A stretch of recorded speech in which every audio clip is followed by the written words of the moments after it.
Okay, looks like some of the numbers are stabilizing now, so we could go ahead and get started. Before we begin the official presentation, I would like to let everybody know that we are offering Spanish and American Sign Language interpretation for today's webinar. I'll read the instructions for joining the Spanish interpretation channel in English, and then one of our two Spanish interpreters will read them in Spanish. Additionally, for ASL interpretations, the instructions will be similar. Simultaneous interpretation is being provided. English speakers may need to select English as their language. If you're accessing Zoom from a computer, please click the globe icon located at the bottom of the screen. Choose English. Accessing Zoom from a smartphone. Please click the three dots above where it says More on the bottom right-hand side of the screen. Choose Language Interpretation. Choose English. Press Done on the top right-hand of the screen. And with that, I'll go ahead and pass it on to our interpreters to read those instructions in Spanish, please. Muy buenas tardes. La interpretación simultánea al español está disponible. Los hispanohablantes deben seleccionar su idioma.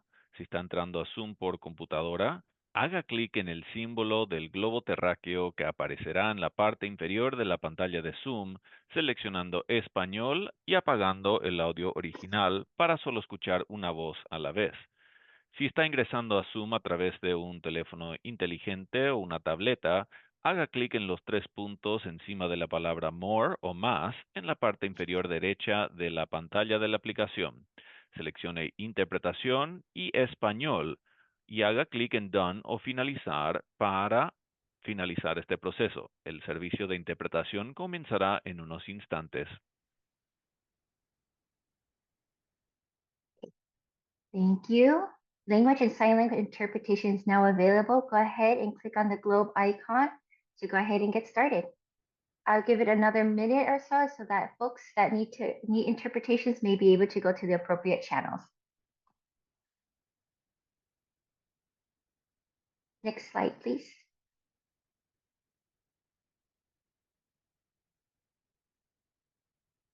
Okay, we should go ahead and get started. Good afternoon, and thank you for joining us today. My name is Tiffany Nguyen, and I am one of the staff leads for the Clean Cars for All program, also known as CC4A, and the Driving Clean Assistance Program, otherwise known as DCAP.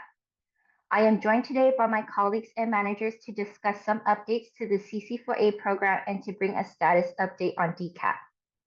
Here are a few details before we get started. This meeting is being recorded and will be available on our Meetings and Workshops webpage in about 2 weeks, along with the attendee list. All meeting materials, like the agenda and slides, can be found on that webpage. Staff will put the link in the Zoom chat. We do apologize as there is an error in the posted slides. The corrected slide deck will be posted a few days with the correction of a little bit after today's work group. To ask questions or to comment, please use the Zoom's raised hand feature. If there are disruptions or misuse of Zoom, we will reschedule immediately and notify you. For security, we will need your names visible in Zoom.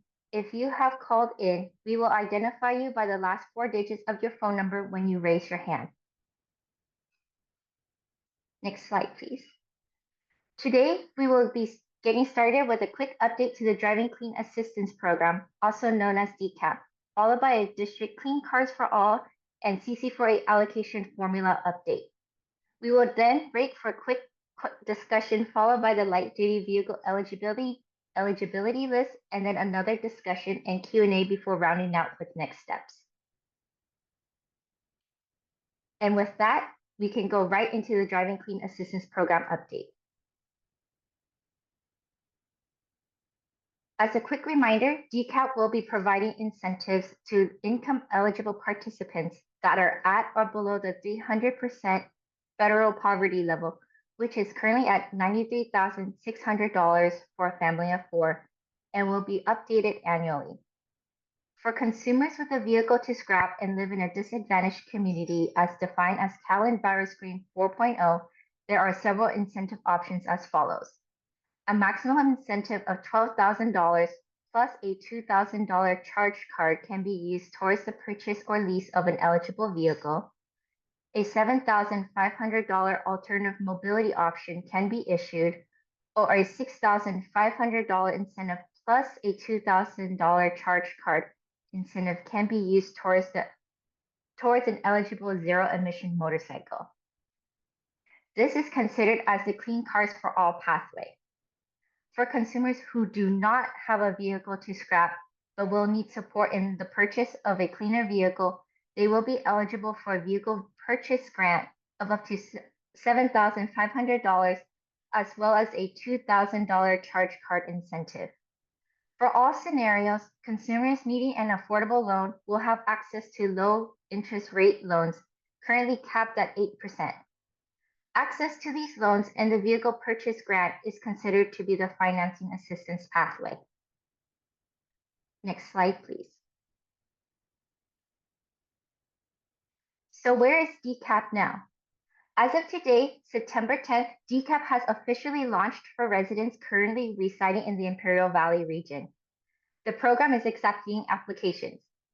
DCAP will continue to roll out through the rest of the state through Q1 of 2025 per the map shown on the slide, focusing on areas of the state that have not had access to CARB's suite of incentive programs.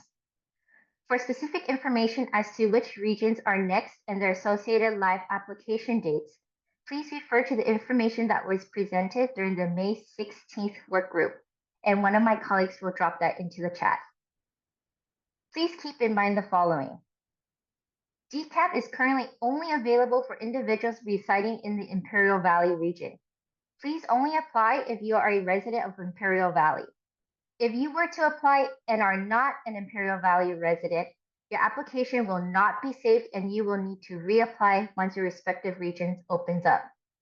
One of the staff will drop the link to the application. Please note that there is a pending Spanish application, and that should be made available on the DCAP website within the next several days. For interested dealerships wanting to participate in DCAP, you will not need to wait to apply until your respective region opens up. You can apply at any time. The corresponding link will be provided in the chat for dealership eligibility and how to sign up. As you may have heard in previous work groups and other platforms, please do be aware that there is no funding for the fiscal year 2024-2025 year. But as DCAP still has funding from prior fiscal years, and that is what DCAP will be using to fund projects. The Community Housing Development Corporation, or CHDC, the administrators of DCAP and CARB will continue to monitor demand as the program continues to roll out. And with that, we will now share updates from the Clean Cars for All program.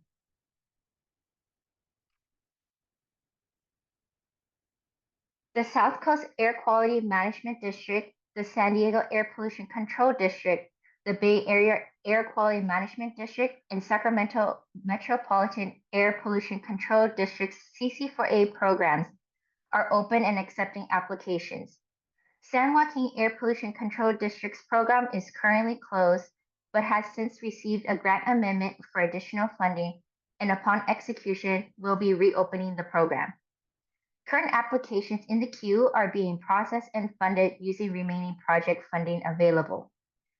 All district programs except for San Diego have since expanded to include all areas in their jurisdictions, and all 5 district programs have begun implementing higher incentive amounts in their respective regions.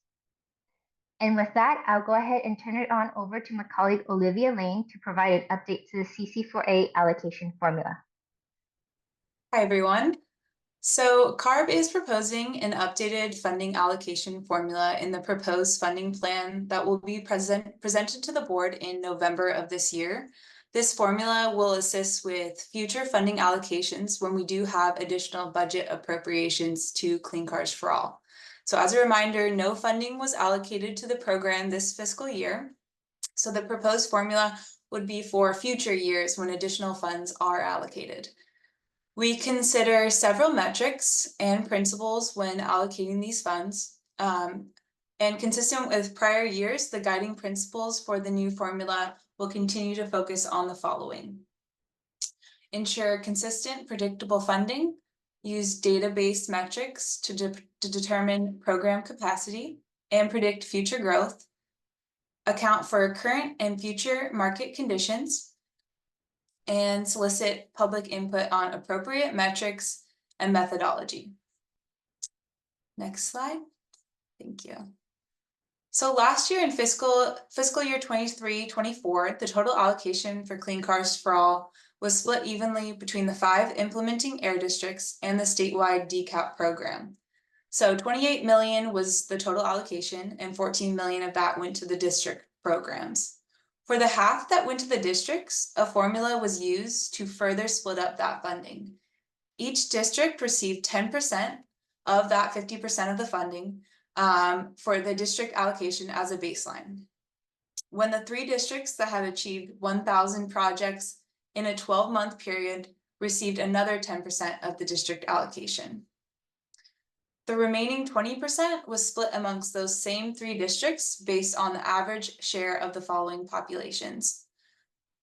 So total eligible population, poverty population, or the population of individuals below 200% of the federal poverty level, disadvantaged community population, and the population of vehicles with a model year 1990 to 2007. So this table further shows how the district allocation of funding was split between the 5 implementing air districts using last year's formula. Again, I want to note that this represents only half of the total Clean Cars for All allocation, as DCAP was not included in the formula calculations last year and received half of the total allocation right off the bat. So going forward, we would like to fold DCAP into the formula process along with the 5 implementing air districts. So when doing this, DCAP's share of the determined metrics, we will combine the 30 air districts in the state who do not currently implement their own Clean Cars for All program. Okay, so now I'm going to go over the new formula proposal to allocate funding between the 6 programs, including DCAP. So as there's no funding allocated currently, we are mostly interested in hearing input on if these are the correct metrics to evaluate the program in a fair and predictable manner. So we propose to use an updated formula based on the principles previously mentioned and the lessons learned from the formulas used in previous years and other projects. It aims to enhance the transparency and predictability of the allocation process while allocating sufficient funding to each program. So this formula is not final, and it may be adjusted in response to public feedback and future legislative direction. However, the guiding principles will remain consistent. So this proposed formula consists of splitting the total allocation between 5 different metrics and allocating funds to the 6 programs based on these factors. So the metrics include disadvantaged community population and poverty population, older vehicle population, air quality severity, program success, and extreme non-attainment. So we propose that 22.5% of the total allocation goes to each of the first 4 metrics, and 10% goes to districts with extreme non-attainment status. So now I'm going to describe each metric in a little bit more detail. So the first one is disadvantaged community population and poverty population. So this ties back to our guiding principles because it considers focusing on a needs-based approach. This is something we've been hearing is really important to stakeholders for a while now. So similar to previous allocation formulas, we'll take a portion of the total allocation and split it up based on the average percentage for each air district's share of DAC population and poverty population. And again, that poverty population is based off those living with less than 200% of below the federal poverty level. So the population share is then calculated for each district, and then funding is allocated to each district based on this share. The funding allocated for the 30 air districts that do not implement a Clean Cars for All program is assigned to DCAP. Okay, so then older vehicle population, again, this is something that stakeholders have stressed is really important.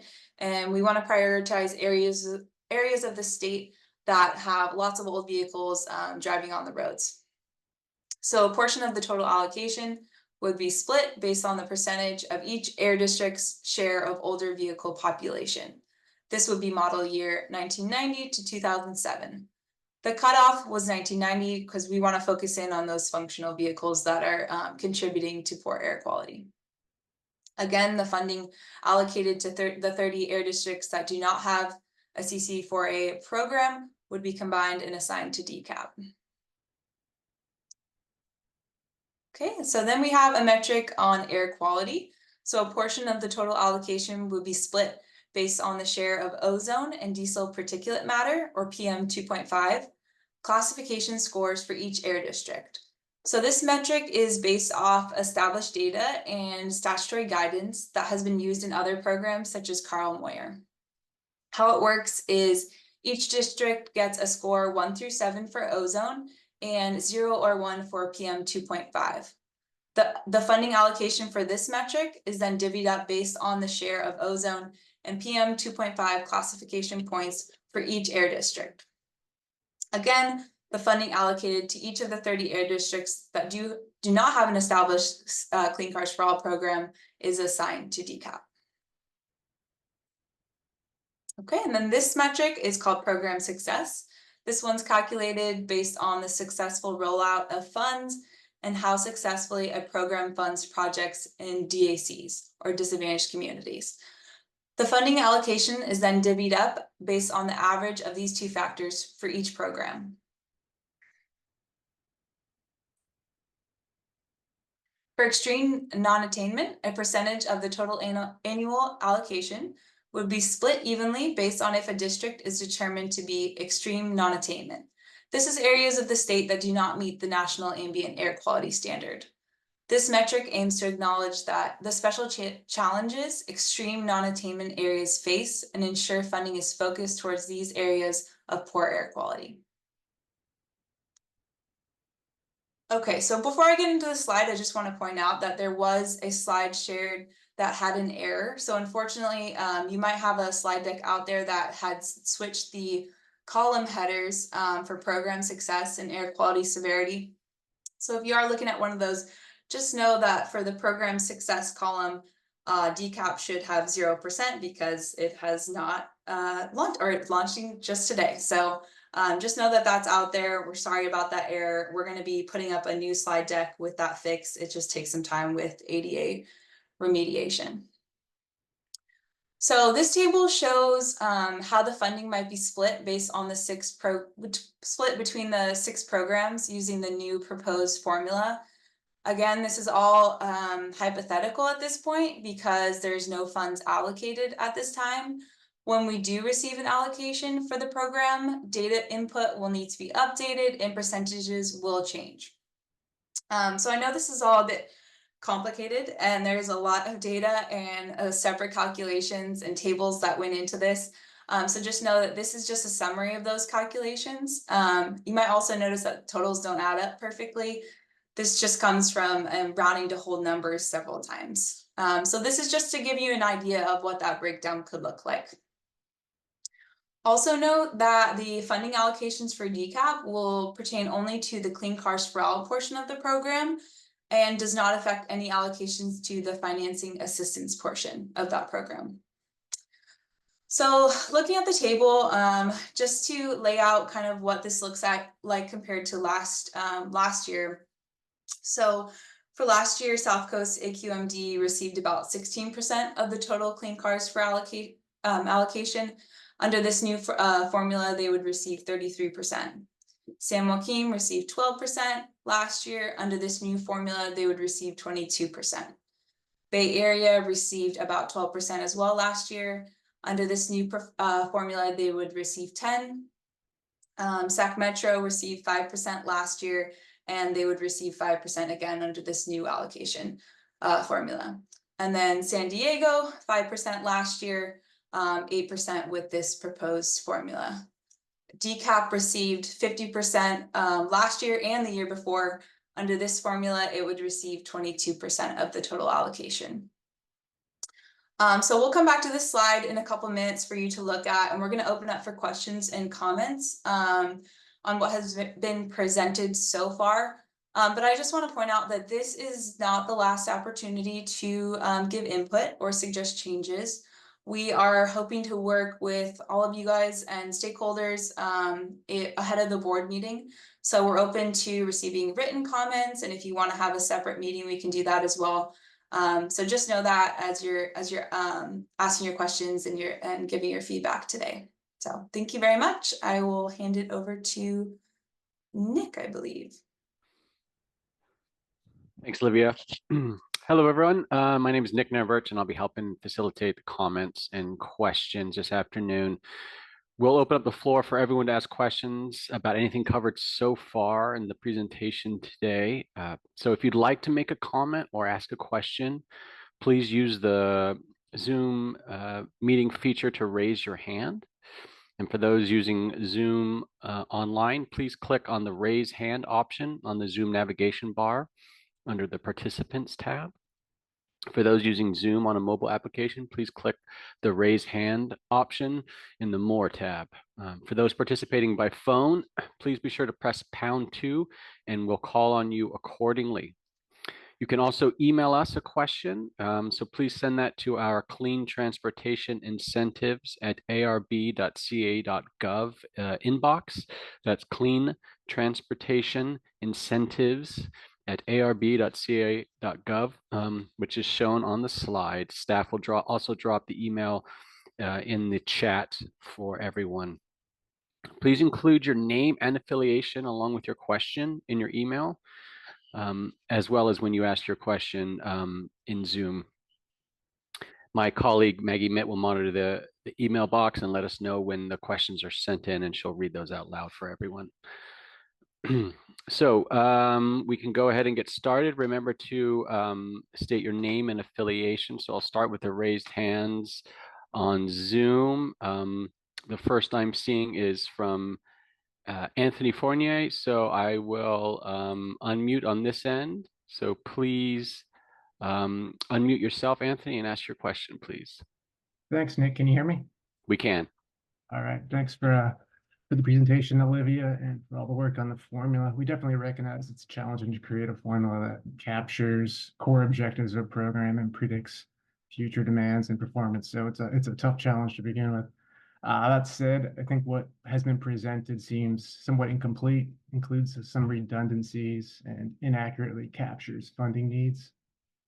The old vehicle population metric and emphasis on DACs makes sense to us.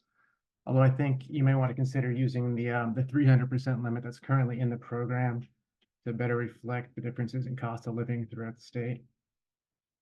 The two metrics that I think we have the most concern with are the air quality severity metric and the program success metric. For the air quality severity metric, it looks like it should include some general population data in addition to the regional air quality data that you have in your variable there. This would allow it to look more at population exposure to those pollutants. Wondering whether the DCAP score should be averaged amongst the individual regions instead of added. I'm seeing a lack of any mention of greenhouse gas emissions in this formula, and it seems like that's an oversight given most of the funding for the programs come from the GGRF funds. And finally, for this one, it looks like there's some redundancies when you're looking at the air quality data. There's 3 different metrics that seem to be mentioning air quality. So I think you should probably review the formula to make sure that there's no redundancies. Now, just reacting to the sample allocation that was shown, it shows that the air quality severity in the Bay Area is 0, which seems grossly incorrect given we have 4 AB 670 communities in our area. So I encourage you all to take another look at that. For the program success metric, I think it needs to better capture local program contributions and existing fund balances. It should actually play a more limiting role in cases where there's significant fund balances and low success rates. The example that y'all showed resulted in a program that had 0% success and huge allocations, as you just heard, 50% over the past 2 years, getting an additional 22% of funding. To me, that's a little bit of a red flag, saying the formula's not quite working as it should be. So taken alone, without revisions, the proposed formula could result in program closures and interruptions, delays to benefits to the overburdened communities that need the programs the most. So we've submitted these comments in writing, but definitely look forward to working with you to review future formula revisions. Thanks for your time.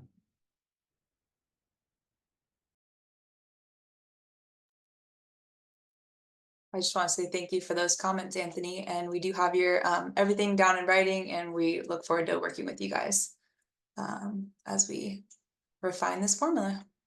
Thanks.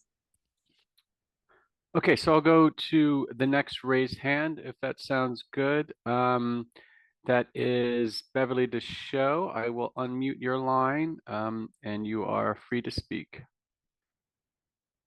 Hi, good afternoon. Oh, thank you. Oh, my name is Beverly Deschaux. I'm the president of the Electric Vehicle Association of the Central Coast. And I'm so pleased at hearing what you've come up with. To me, it sounds like you've been listening to us, because some of the criteria that we have given you before, you have included. I'm very happy with that. And I want to agree with the previous caller that I think the program should include 300% of the federal poverty level rather than 200. And I want to say also, I don't know how to remedy this, but our area has been removed from the CalEnviro screen not because we don't have a lot of people living in poverty or in the disadvantaged communities, but because Silicon Valley is right over the mountain from us, and a great deal of our population are people who are working over there. And so it has skewed the income information to disinclude us. So I don't know what can be done about that, but we're on the Central Coast, and that's a fact of our life. We are 5 counties Central Coast.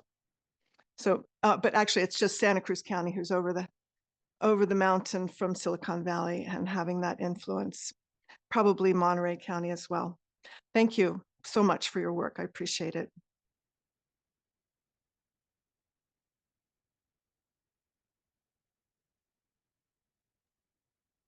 Thank you for those comments, Beverly. We'll take that back. Okay, next up on the raised hands is Cindy Mann from, I will ask you to, I'll unmute and ask you to unmute on your end, and you're free to ask a question and make your comment. Thank you so much. Cindy Mann, Program Supervisor at the Sacramento Metropolitan Air Quality Management District, and I oversee our Clean Cars for All program. We are happy that you provided a forum here today for us to provide some feedback. We want to state that we're happy to sit on any working groups or meetings looking at improvements to this formula and how it will be implemented. As stated in the presentation, the formula is broken down into 5 categories. As for the program success share, the Air District would like to suggest the removal of the DAC projects funded from the program success score.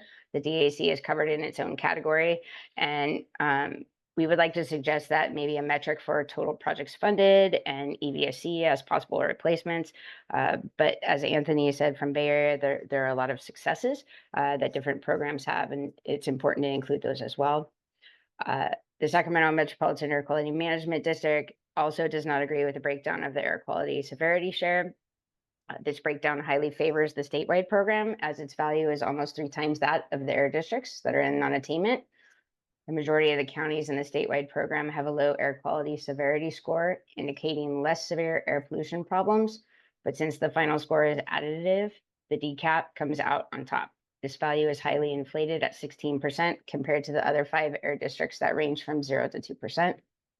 We suggest that the air quality severity score for the statewide program should be an average score of ozone points for all the counties participating in the statewide program. This value comes out to 2%, which is comparable with the other air districts administering the program.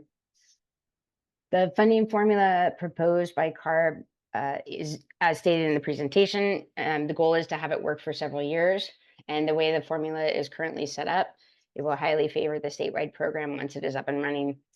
The statewide program has a bigger budget than each of the 5 air districts administering the program. When this program is up and running, it has the potential to get a high program success score, which added with the higher air quality severity score would give it an unfair advantage over the 5 air districts administering existing programs that represent a vast majority of the population of the state. The Sacramento Air District would like to propose a minimum amount of guaranteed funding for districts and DCAP to receive on an annual basis of $3 million when monies have been allocated by the legislature. We all know these programs are staff intensive, and it's difficult for districts to retain staff and case management services to administer these programs on a yearly basis with limited funding. I thank you for your time. Thank you for your comments, Cindy.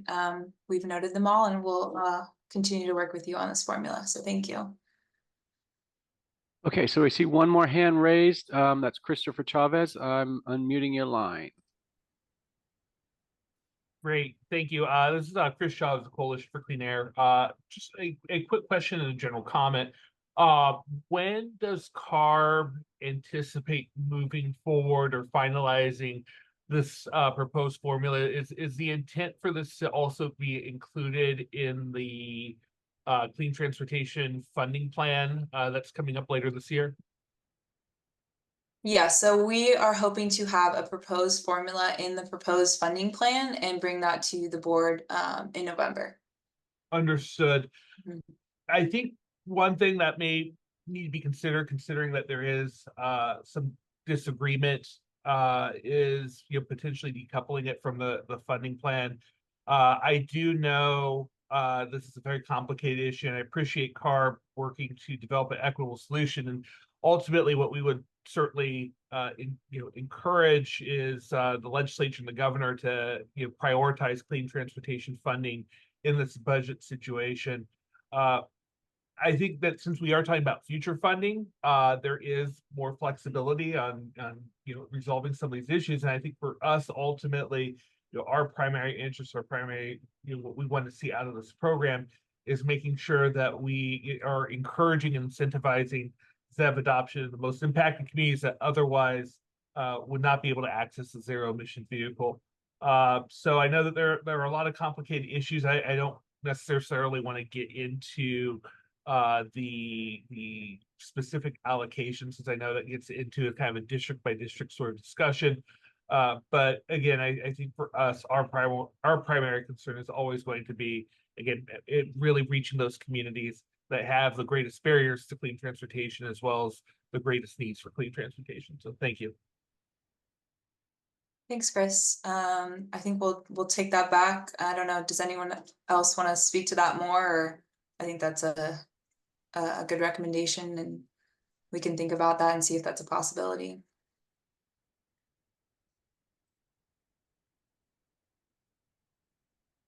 All right, I think we can go to the next question. Okay, Roman Partido Lopez, I am unmuting your line.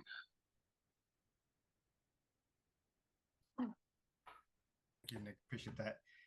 Yeah, first off, thank you, CARB, for hosting the workshop today, workgroup today, and allowing us to provide some feedback. And I also really want to uplift the fact that you all posted the presentation a couple of days ago to help inform and allow for a informed conversation today. Just two comments. One, wanting to uplift, I think, what Chris Chavez from CCA just shared today on potentially exploring decoupling this from the funding plan process, given that there's, I think, some feedback we're hearing here on some of the challenges of program allocation. I think as this continues to unfold, I think there should be maybe an opportunity at some point to determine whether it still makes sense to move this forward as part of the funding plan, or whether this needs to be something separate that continues the conversation on how to best develop this formula. And then wanting to uplift, I think what Cindy from Sac Metro raised around a potential working group to help improve the formula. Hearing a lot of the feedback that's been provided, there seems to be a lot of similarities, but then also some differences in approaches to the formula. So whether that means CARB, convene a working group of those that are impacted here to help determine what that eventual formula looks like, inform and in some degree provide some decision-making power to those folks to help develop the formula itself. And then lastly, just wanting to better understand I'm sorry, I lost the presentation, but better understanding the program success data, specifically to DCAP. If y'all can just share how that 16% came to be. Is that just from the previous iteration of it?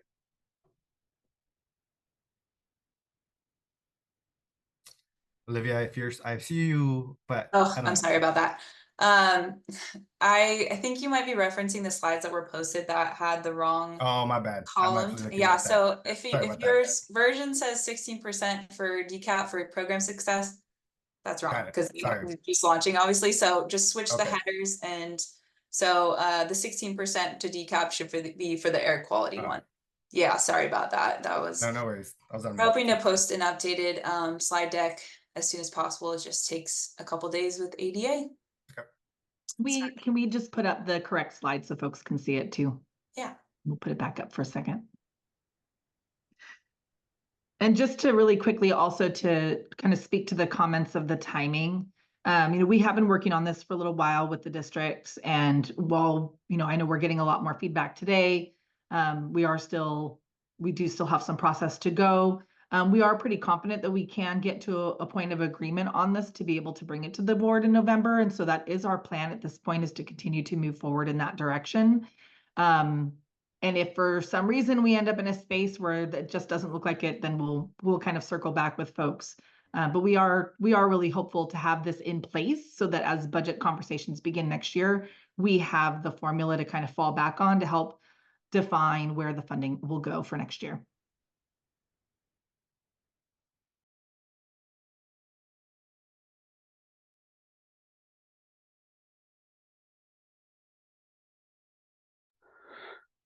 I'm not seeing any more raised hands at this moment, and I don't believe we have any questions that have come in via email.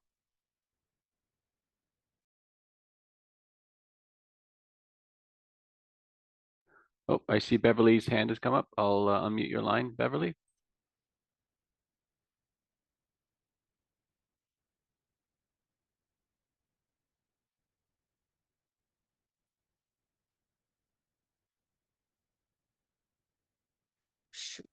Hi, sorry, I was still muted and talking.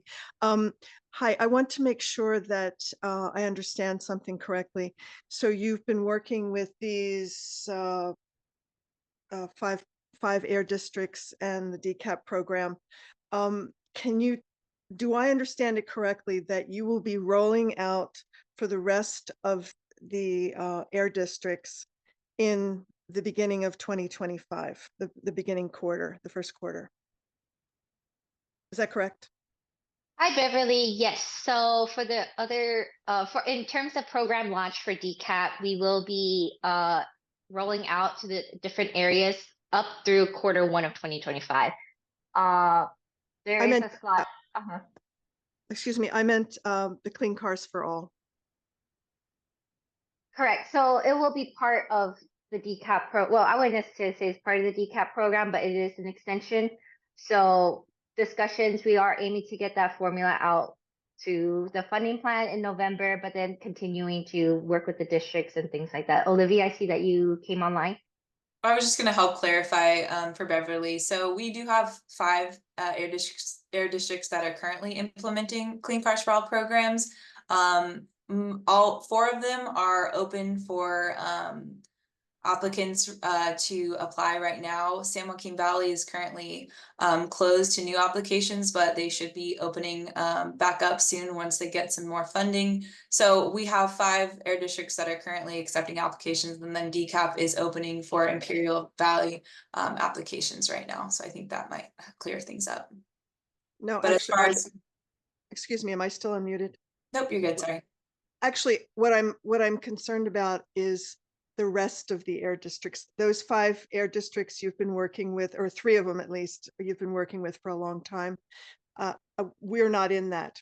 Santa Cruz County, Monterey County, we're not in that. So I'm wondering when we can tell people who are asking us all the time when they can have apply for the Clean Cars for All, which I understand is under the DCAP, but you have to make that distinction of if it's 1 program or 2 programs. Yeah, so Tiffany, do you know off the top of your head when we're planning for Santa Cruz? I believe Santa Cruz might be sometime Q1 of 2025, but I would recommend Beverly to double check that May 16th work group information packet. There is a much more detailed timeline as to when you would be able to anticipate that launch. However, I also would reach out to the folks over at CHDC to get a better timeline as to when your region will launch. Will our air district know? We're the Monterey Bay Regional Air District. They may know, but I would highly recommend reaching out to CHDC as they are the key administrators working with the air district. And I see, yes. Great. I see a Thank you. hand. Mhm. Tiffany, do we have the map slide that we can put up as well? Yes, if we can roll that back, Adelina, please. Should be towards the beginning. Yeah, Beverly, the rollout plan here on this slide. These are all estimates. First of all, to keep in mind, these are all estimates. As the team works with CHDC to roll out in each of these regions, we're going to learn a little bit more about how needs-based will function, and there could be some adjustments. But ideally, the coast, as you can see, is identified, like Tiffany said, kind of that first quarter. And working directly with CHDC is ideal. That's where you will get firsthand information. But if you do regularly talk with your air district, we are doing our best to keep as many of the air districts, all of them involved. And just to make another distinction really quick between talking about rollout of the statewide of DCAP versus the funding formula, while there's a lot of kind of overlap, given that it's all for the Clean Cars for All components of these programs, the important distinction is that the formula, really what we're talking about is how we're going to divide up future funding. It doesn't have any bearing on when and how the program itself is going to roll out and support each of these areas. And when we've been in development of the formula, we have been working specifically with air districts, with CAPCOA, to ensure that every district is represented in that conversation about future funding. And as we are working on rollout here as well, we've had a lot of conversations with CAPCOA to make sure that, again, all of the air districts are included in how we've developed this rollout plan, and how we're communicating with each of them and or their designated nonprofits in their area. Some of the districts prefer that we work with their nonprofits that are doing the boots on the ground type of outreach. So again, all of that key coordination is being managed by CHDC. Thank you. Is the brown, what is the red, lavender, and brown mean? Are they timelines for when the rollouts occur on the map? Yes, that's correct. And what do they mean? I get the red, what the red means, but what does the lavender and brown mean? That is also when the each of those regions are represented with the colors that you've mentioned. Those are all when it's anticipated for a rollout to happen and when applications will go live in each of those regions. Yes, but when? You know when, but I don't know when, looking at the color. So the Central Coast region in the brown is through January 2025. And then the red is up until October 2024. So this just kind of demonstrates that timeline. There's a key at the bottom. So if you want to look at the key, Beverly, I've got something on the language. Oh, sorry. Maybe if you expand, it might be cut off. Maybe if you expand the window that It you're was. looking in Zoom, that's probably why. Thank you. Yes, it Yeah, was. that It happens. was covered by the language thing. Keeps Yeah, popping gotcha. up. Thank Okay, you, great. Nick. Very much. Thank you.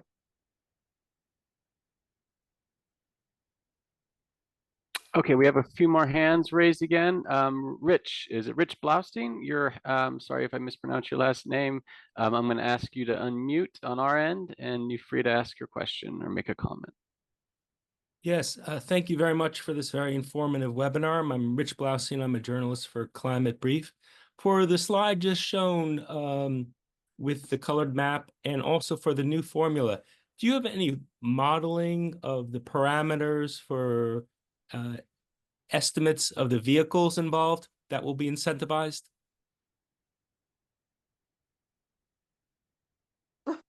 Oh, that's So are you referring to like what the breakdown of like how many zero emission vehicles versus like electric vehicles versus like fuel cell vehicles, used vehicles, things like that? Is that, or like zero emission motorcycles? Is that what you're talking about?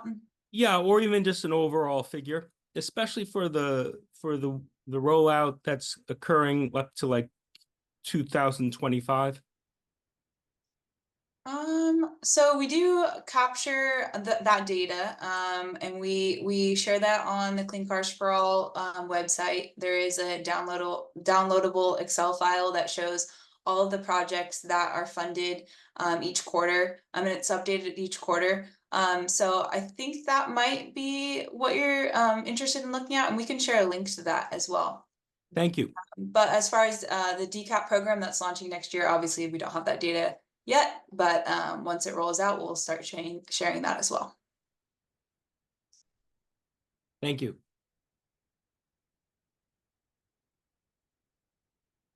Okay, next hand that's up is Roman.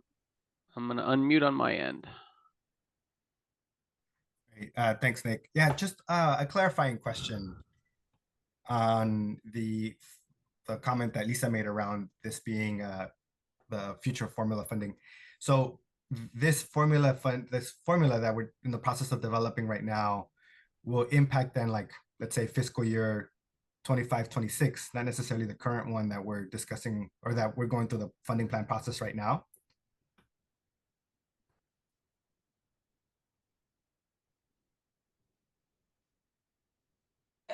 I'm sorry, I kind of missed the beginning of that question, but I think your question was, are we talking about the allocation for the current funding plan year? Yes. Yeah, Lisa mentioned that this Yeah. formula funding we're talking about is for future Yeah, funding. so yeah, Go ahead. this year we didn't get allocated any funding for Clean Cars for All. So this is just talking about future budget appropriations. So we're just looking for, you know, maybe next year if we get some money, this is how we'll split it up. So for this year, no more funding was allocated. All right.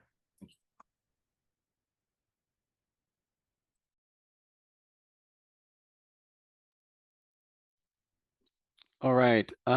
I'm not seeing any hands raised at the moment. I don't think there are any emailed questions either. Oh, wait, no, sorry, see a hand raised now. All right.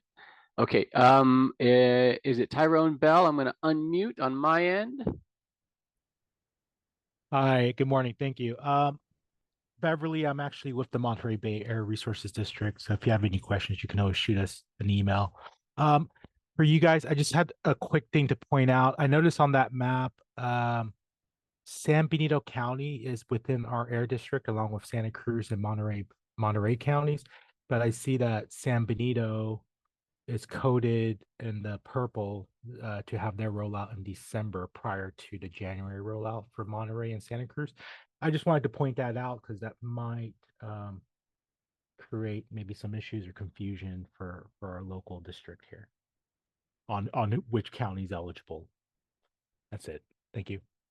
Thank you, Tyrone. We'll make a comment, or we'll make a note of that, and then we'll be able to revisit, and then we will be able to provide extra clarification where needed.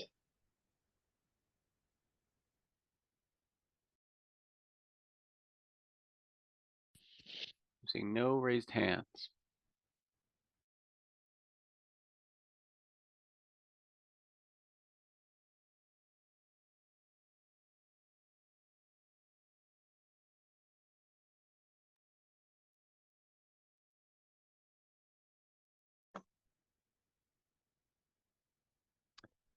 Hello, everyone. My name is Michael Litwin, and I'm the lead staff member for the Vehicle Eligibility Team, and one of the lead staff members of the Drive Clean Assistance Program, also known as DCAP. I am also joined by my manager, Raquel Cardenas, today. Next slide. So, why have eligibility criteria? Well, aside from what you see on the slide, CARB has an obligation to ensure the vehicles it incentivizes contributes to CARB's current mission and goals. We also have to ensure the vehicles that CARB incentivizes are reliable and have appropriate customer protections. All vehicles purchased under CARB's purchase incentive programs must be listed on CARB's vehicle eligibility list. Next slide. Here's a list of the vehicle eligibility criteria. CARB approval and or certification is satisfied by CARB's executive order for new vehicles and completion of emission testing. Vehicles must also have a manufacturer's warranty that is a minimum of 36 months that covers the vehicle's drivetrain, including the vehicle energy storage system, or battery pack as it's commonly known as. The base manufacturer suggested retail price has two categories: large vehicles and cars. Large vehicles are minivans, pickups, and SUVs, while cars are sedans and other small passenger vehicles. Vehicle categories are based on the EPA class and are further defined by CARB's executive order, or EO, for each vehicle. If the EO is not specific, or there is a question about a vehicle category, we do defer to www.fueleconomy.gov. That is the EPA's website for fuel economy. Next slide, please. Now, upon receiving an application, the vehicle eligibility team checks over the application to verify all required documentation has been submitted. If the application is complete, the application will be put in the queue for processing. After verifying the application for vehicle eligibility criteria, the applicant is then contacted. If the application is approved, the vehicle's make, model, and year will be added to CARB's new vehicle eligibility list for Purchase Incentive Programs webpage. Now, this is a current list of the vehicle models for the current model year. Some 2025 models have already been added, as Kia and Hyundai have been very proactive. We also have a few vehicles in the queue, which should be added to the list shortly, and you'll see those there under current models in the queue. Now let's turn it over to the Q&A and discussion session.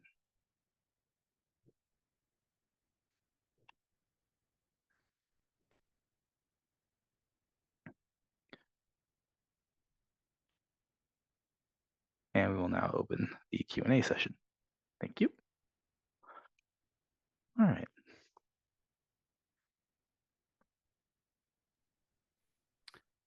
I'm not seeing any hands raised at the moment. I don't think there's any emails either. Reminder for folks, so if they have a question, please state your name and affiliation. And if you're calling in by phone, hit the #2 to raise your hand.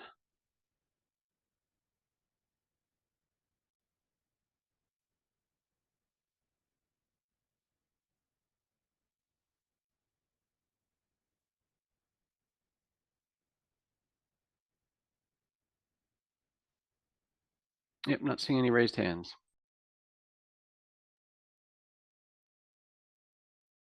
Okay, I can take it from here. Thank you so much, Nick. So thank you all for your questions and comments. We will now move on to our next steps. Next slide, please. As for next steps, based off of the feedback that we have received today, CARB staff will be incorporating that feedback received for the CC4A allocation formula and be meeting with districts and administrators. CARB and CHDC will be also incorporating feedback and monitoring the status as DCAP continues to roll out throughout the state, whilst continuing collaborations with program partners, stakeholders, and districts.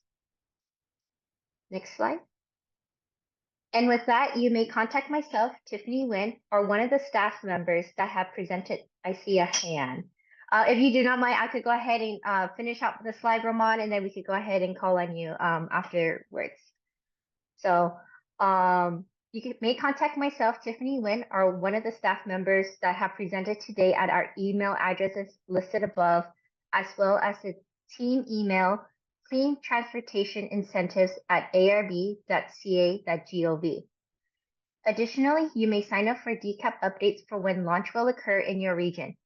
This website will continue to expand as launch continues to roll out. And with that, we would appreciate your time and your thoughts. Please have a wonderful rest of your day. So I do see your hand, Roman. Nick, do you mind if you can go ahead and unmute Roman, please? Sure. Just unmuted on our end. Yeah, thank you, Tiffany, and apologies for late hand here. I just wanted to again ask one question more specifically around the next steps.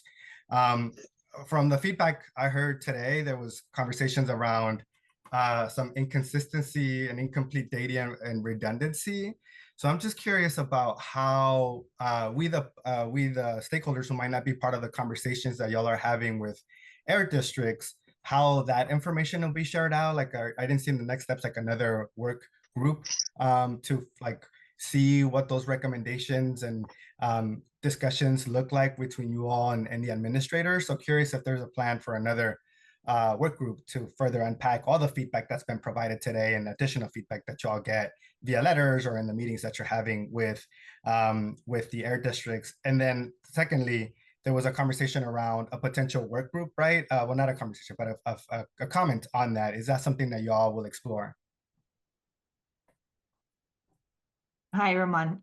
Yeah, we absolutely would. I think right now our hope was we take the feedback from today, put together kind of our next round. We do plan to meet and talk with the air districts again a little bit later this month, and then we would put out kind of what the final looks like in the proposed funding plan, and then we would, at that point we continue to get feedback.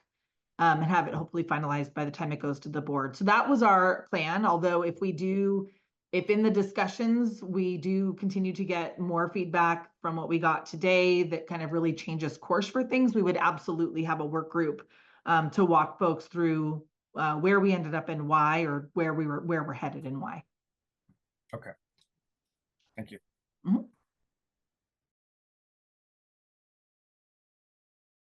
So once again, please feel free to contact the team at any of our email addresses listed above, as well as the Clean Transportation Incentives email. And with that, we can conclude this work group. Please have a wonderful rest of your day. Thank you so much for your participation.